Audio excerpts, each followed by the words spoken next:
basic viewpoints concerning the future. Основные концепции относительно будущего. We'll go through this again. Опять пройдем, разберем это. Postmillennialism. Постмиллениализм. Word post means after. Слово «пост» означает «после». So this says that Christ will return after the millennium. Итак, само название говорит о том, что Христос вернется после миллениума. And this view teaches that the world is going to get better and better because the church will do such a wonderful job of evangelizing. И вот эта точка зрения, в ней говорится о том, что мир будет становиться лучше и лучше из-за того, что мы будем евангелизировать. And they also teach that while the world is getting better and Israel is not going to be regathered to the land. И помимо того, что они говорят, что мир будет становиться лучше, они говорят, что Израиль не соберется в будущем снова. They say that there will be a kingdom on earth, but it's going to be a church kingdom, not a Jewish kingdom. И они согласны, что будут царства на земле, но это будет уже царство церковное. And during this time, Jesus won't be on the earth, И в это время Иисус не будет на земле. but He's going to rule in the hearts of the people. Но править Он будет в сердцах людей. And only after the millennium is complete will He return. И только после завершения миллениума Он вернется. So I say, if you wait for the earth to get good enough for Jesus to return, He never will come back. Как я говорю, что если ты ждешь, когда земля станет достаточно хорошей, чтобы Христос вернулся, то Он никогда не вернется. Especially if it has to be good for 1,000 years. Особенно если она хорошая, она должна быть 1000 лет. But they believe that things are to get better and better, and then Jesus will come back. Но они считают, что все будет улучшаться и улучшаться, и Христос вернется. And then there will be a general resurrection of all people. Тогда произойдет общее воскресение всех людей. Now they teach that the promises made in the Abrahamic covenant will be fulfilled by the church. Вот в таком мнении они учат, что не исполнившиеся Авраамом обетования исполнятся в церкви. But not in any literal sense. Но не в каком буквальном смысле. See, in the Abrahamic covenant it was promised that Abraham's descendants would own the land forever. Потому что Аврааму было обещано, что потомки его будут обладать землей вечно. God told Abraham, every place you put your foot, that's yours. Потому что Бог сказал Аврааму, куда ты ступишь, вот это твоя земля. From the river of Egypt all the way to the Euphrates, that's all your land. От реки Египта и до Ефрата, вот все это твоя земля. Sounds pretty specific. Звучит довольно конкретно. He gives the names of rivers, he gives dimensions. Он еще и дает и названия рек, и размеры.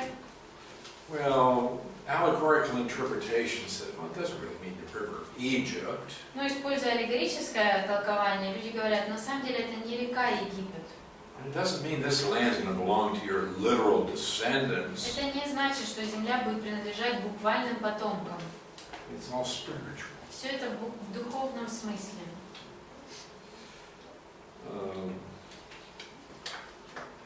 So, understand what postmillennialism is. То есть вот как понять, что такое постмиллениализм. Christ returns to the earth after a millennium, which is not a literal kingdom on the earth. Христос возвращается после миллениума, который не является буквальным царством на земле. And the church receives Israel's promises. И церковь получает обещания Израиля. And during the course of the church age, righteousness increases. И в период церкви увеличивается праведность. All right, secondly, we have amillennialism.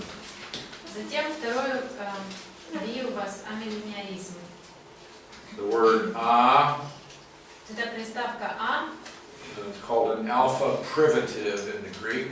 на греческом называется, не знаю что, Alpha приставка, privative, I don't know, first, like adding in the beginning, yeah, приставка альфа, which negates the word. которая придает отрицательное значение слову. You have this in your language. И у вас в вашем языке тоже такое есть. Morality, amorality. So we have millennial, amillennial. Итак, есть миллениум, амиллениум. So they say there is no millennium in the future. То есть они говорят, что в будущем нет никакого миллениума. Whatever kingdom there is, it exists now. О каком бы царстве ни шла речь, это то, что существует сейчас. And it is speaking of heaven's rule over the church. И говорится там о том, что небеса сами управляют церковью. Now, amillennialism teaches that things in the present age get worse and worse until Christ returns. Итак, сторонники этого взгляда учат, что наше время сейчас будет ухудшаться и ухудшаться, пока не вернется Христос. And then the Lord will return, and this is followed immediately by a general resurrection and judgment. Итак, Господь возвращается, после этого сразу же следует воскресение и суд. And then will be the beginning of the eternal state. А затем будет начало вечного существования, состояния. Now, amillennialists have three different ways of explaining the fulfillment of the Abrahamic covenant. И затем тремя способами они объясняют исполнение Авраамова завета. Well, some say that the land promises were fulfilled during the reign of Solomon. Одни из них говорят, что обетования, которые касаются земли, исполнились во время Соломона. However, while Solomon did expand the boundaries, he didn't possess all of the land that was promised to Abraham. Тем не менее, хотя Соломон и расширил территорию их земли, он не получил всю ту землю, которая была обещана Аврааму. And God also said to Abraham, they will possess this land forever. И также Бог Аврааму сказал, что они будут обладать этой землей вовеки. Well, no way that you can say that has been fulfilled. Нельзя сказать, что вот это исполнилось.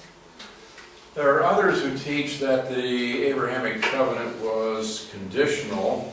Также есть те, кто учат, что Авраамов завет на самом деле был условным. And that God doesn't have to keep any of those promises because Israel was disobedient. И Бог вообще не обязан исполнять эти обещания, потому что Израиль не был послушен.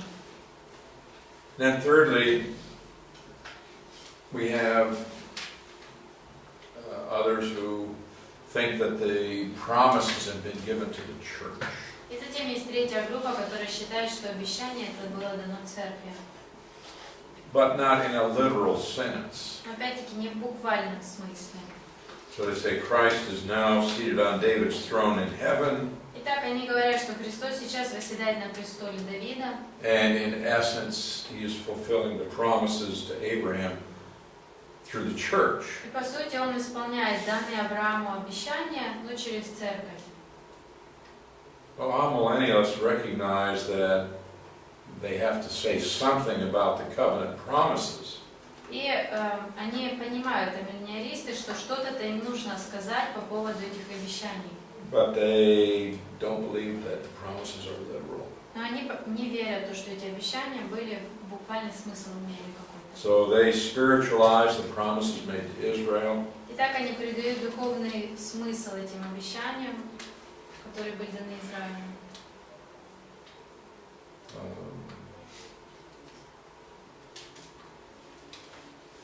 So you have a little diagram there. Дальше есть небольшая диаграмма. During the course of the church age, apostasy increases. Здесь в эпоху церкви возрастает отступничество. And then Christ returns. Затем возвращается Христос. There is a judgment. Происходит суд. But they believe no literal millennium. Они не верят в буквальный миллениум. And the church receives the promises made to Israel. И церковь получает те обетования, которые были даны Израилю. All right, thirdly, we have premillennialism. Третий взгляд — премиллениализм. The word pre means before. Слово «пре» означает «до». So in this view, Christ will return to the earth before the millennium. По их взгляду Христос вернется до миллениума. And according to this view, it is Christ who establishes the kingdom. И по их взгляду именно Христос установит царство. In postmillennialism, it's the church that establishes the kingdom. В постмиллениализме они считают, что церковь установит это царство. But in premillennialism, it is Christ. Но в премиллениализме Христос это сделает. He establishes the kingdom and he reigns over the earth in a literal way. Он установит царство и будет управлять землей буквально. He will be present on the earth Он будет присутствовать на земле physically, физически and he's going to rule the nations. и будет управлять народами.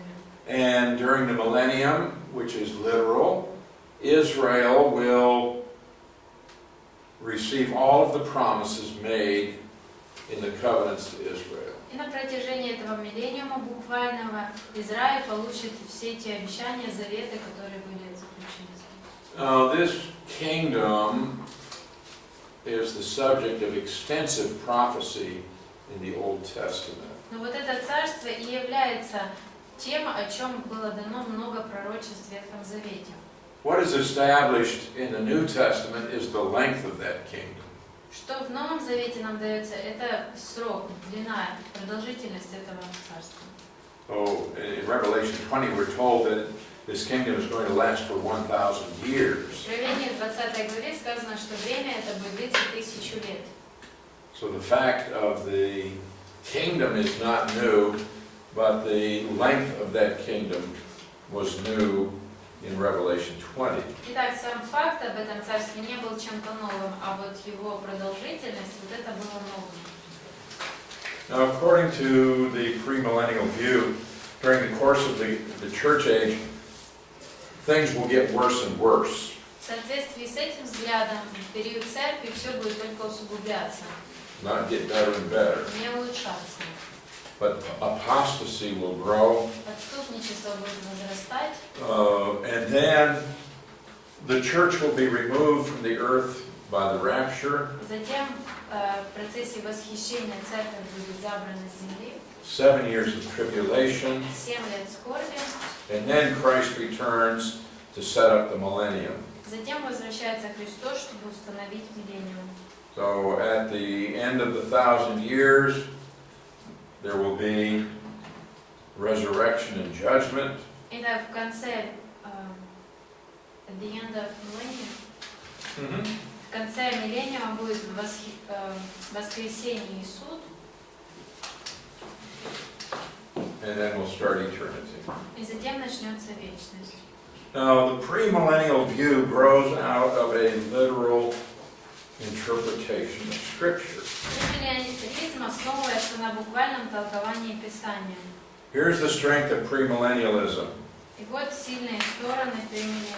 It's consistent whether you're talking about history or doctrine or prophecy. В нем прослеживается последовательность в вопросе пророчеств или истории. It's a consistent method of interpreting. То есть это последовательный метод толкования.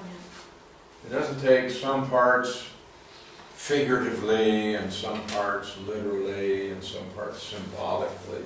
Здесь нет так, что какие-то части буквально мы толкуем, какие-то части Писания образно, какие-то аллегорически. So the covenants made with Israel Те заветы, которые были заключены с Израилем, were literal, были буквальными. made to Abraham and his literal descendants, Они были даны Аврааму и его буквальным потомкам, made to David and his literal descendants. были даны Давиду и его буквальным потомкам. So there's no good reason to think that these promises will be fulfilled by the church Итак, нет каких-то хороших оснований считать, что церковь исполнит эти unless Israel обещания. doesn't mean Israel. Разве что если Израиль не означает Израиль. The New Testament continues to make a distinction between Jews and church. И в Новом Завете продолжается идея того, что Израиль и церковь это не одно и то же. So we can expect God's promises to Israel to be fulfilled through the Jews and not through the church. Итак, нам следует ожидать, что обещания, данные евреям, осуществятся для евреев, а не для церкви. So what do we have in the little chart? Что вот в этой небольшой схеме? Apostasy during the church age gets worse. Отступничество по церкви ухудшается, Then will be the rapture of the church. затем восхищение церкви, And then will be the tribulation. затем скорбь. Then Christ will return literally to the earth, Затем Христос буквально вернется на землю, judge all unbelievers. осудит всех неверующих, Then the millennium. затем миллениум, After that, the final judgment. после этого окончательный суд.